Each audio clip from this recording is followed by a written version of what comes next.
Hello Internet, this is your friendly neighborhood Dakian coming to you with a Monday Adventures Ramble on this Monday, the 13th of January 2020. And we're looking at this Ramble has from Gale Force 9, which I finished. And as I promised, this is slightly higher contrast than the studio paint job, and I've reversed the paint scheme on the back frills so that it actually represents heat coming from within the body of it. I did try to replicate the sort of gem effect they did on the eyes on the artwork. I hope that comes across somewhat. It's not that many. It's not that many layers. I don't know, 20 or 30 layers of paint or something. If this was a competition piece, I'd do 100 probably. So if I were to zoom in closer, you could probably see the transitions. But I mean, this is like arm's length, half arm's length, and it looks pretty good, doesn't it? I think it does. I'm perfectly happy with it. And yeah, there's a little bit of sheen to the scales still, but I'm fine with that. I went in with more matte varnish on the base. And yeah, this is an impressive piece. This is like, I painted that smaller, it's called the Frostworm from Reaper Bones, which is sort of, I don't know, baby Remmerhaz or maybe normal Remmerhaz. This is Mama Remmerhaz. And I think I'm not sure it'll even fit in my light box, so we'll see. Oh, I don't know if I mentioned that I did have an accident where I dropped it on the table, not the floor, and it broke off here, the antenna. I glued it back on with a pin in it. Hopefully it's not a perfect. If you look closely at that, there's a slight jog to it, because when pinning, it's almost impossible to line up things exactly. So, but again, from a small distance, you can't see it. Anyway, let's see what else I did. Keeping it in the monstrous lane for a while, we have these Reaper Bones elementals. Well, mostly elementals. We have the fire elemental. It's extremely simple. Just some washes. The air elemental. Also, not exactly a complex piece. And then the female genie, which was a bit more complicated. It's a little glossy, but I thought that was maybe appropriate. Maybe a bit too glossy on the hair, but this is the lighting again. I've got very hard lighting to make it show up at all. What I tried to do was I went with a sort of blue-gray smoke and transitioned into something with a little bit more pink in it for the body. It's still basically a light blue, but with a little bit more warmth added to it, I think. Hopefully that comes across to make it look, you know, a little bit more like skin, or well, I'm not sure this was the best idea, but it was an experiment because, as I think I've mentioned, I have 3 more copies of this model. I can do a lot of different versions of her, if I should so choose. And then we have some characters. We have these 3 models from Heresy Miniatures that I finished. The Cleric with the Warhammer, the Barbarian with the sword, and the striped pants. This was a challenge from a friend. I was painting at a friend's place, and I just asked some people, what do you think his pants should be? And somebody said stripes, and oh god, I have to do stripes. I'm not good at stripes, but I suppose it was a good chance to practice. I'll do better next time. And then the elf, who, interesting, his face has a lot of character. He doesn't look like the normal generic fantasy dude, which I found interesting. but otherwise not much to write home about. So just 7 minis this week. A drastic slowdown from last week, but you know, we're getting back to a more normal schedule. So let's move over to works in progress. So the Naga Queen, or Medusa, or whatever you want to call her, is the only thing left from last week that is not finished. The tail is kind of finished. The upper body is just base coated or undercoated. A lot of it's going to be metallic.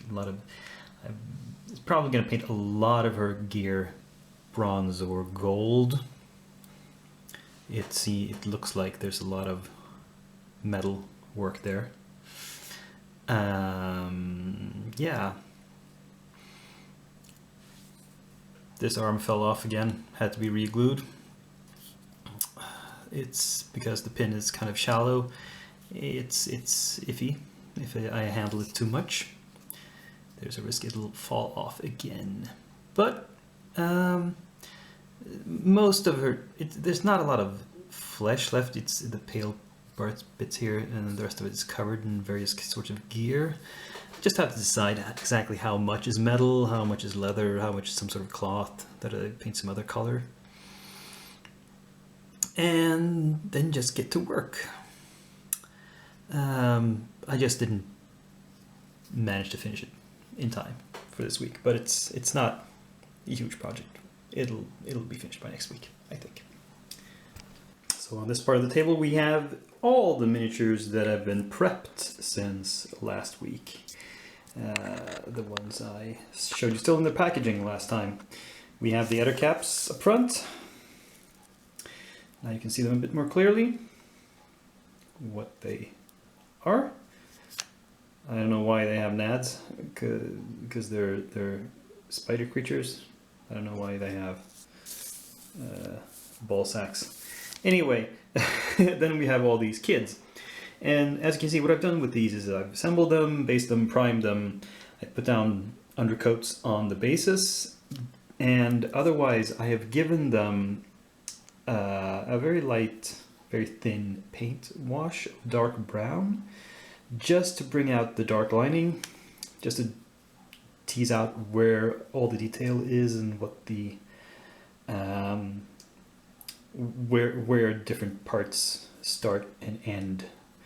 And you can see that she's holding the Cheshire Cat for some reason.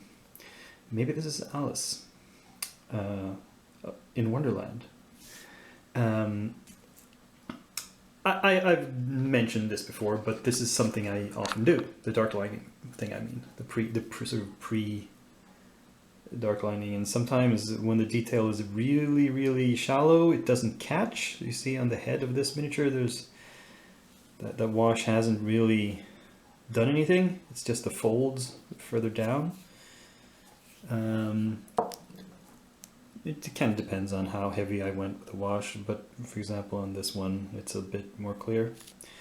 But it's very useful, especially for small minis like these where the detail is kind of hard to see. All these kids.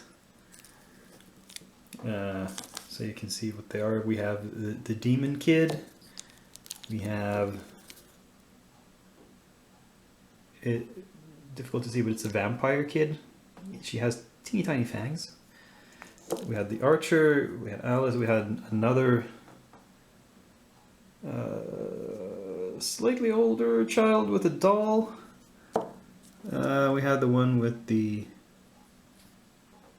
what is it? I can't see what it is. Oh, it's a mace on the shoulder. Here's one with a big sword and a pot helm. Here's one fully kitted out in Norman armor. Here's the witch with her broomstick. Here's just your average kid. And this one too, I think, just crossing her arms. And this one is also very well equipped with a helm and a flail. And finally we have another one with a sword, but this one is a wooden sword. You can tell there's wood grain in it. So these should be fun and not that difficult. I mean, there's not point putting 10 layers of paint on a small areas like the ones here. It's just 1 or 2 or 3 layers maybe, and then we'll call it done. So it's the thing that takes time is being very careful, because everything is so somewhat tiny and you have to be very exact with the placement. But I think I can handle it.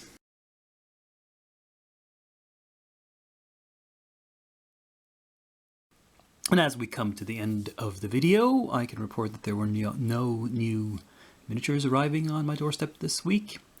There are 2 packages on their way. They're in the mail, heading their way to me as we speak. One from Reaper and one from Hassle-Free. And later this month I expect Midland Miniatures to ship a Kickstarter to me. That probably won't get her until February at least, though.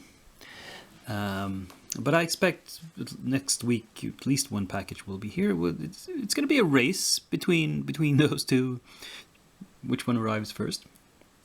But I need anyway to start prepping some new stuff for next week. And next week, the 20th, is when the painting evenings start at the game store. Well, the game store cafe. So I need to bring something there. So I thought I would get back on painting these Rise of the Rune Lord minis. And so for the store painting session, I picked out 3 NPCs, 2 named NPCs, Shalelu the Elf Ranger, and Ameko Kajitsu, who will be an important NPC in several of the campaigns for Pathfinder, and then the unnamed Shoanti Barbarian. So we'll put these together and bring them to the store on Monday. And for painting at home, here's some more Pathfinder stuff. We have the Sin Spawn, 2 copies of those, because I think there are at least 1 or 2 encounters where you meet 2 of them. I'm not sure if I need more. We'll see. And the other is the Attic Whisperer, which actually comes 2 in a pack. So, and they're pretty small. Because this is a rather simple collection of stuff that I don't think will take much time, I thought I'd add something from my Bones collection. So I dipped into the Fan Favorites expansion set, and I brought out the Crab Man, which is a multi-part, relatively hard plastic model. Lots of different pieces. They did not assemble this one at all. It's kind of random, I think. It seems to me which ones they pre-assemble at the factory, which they don't. But I don't expect any problems to bring this together, but I'll have to look up some reference on real-life crabs and try to come up with a way to paint this to make it look good. Those are my plans for next week. So, that brings us to the close of the episode. Please click like, subscribe, comment, and above all, come back in a week. Same day, same channel, same Dakiyan, who is now signing off.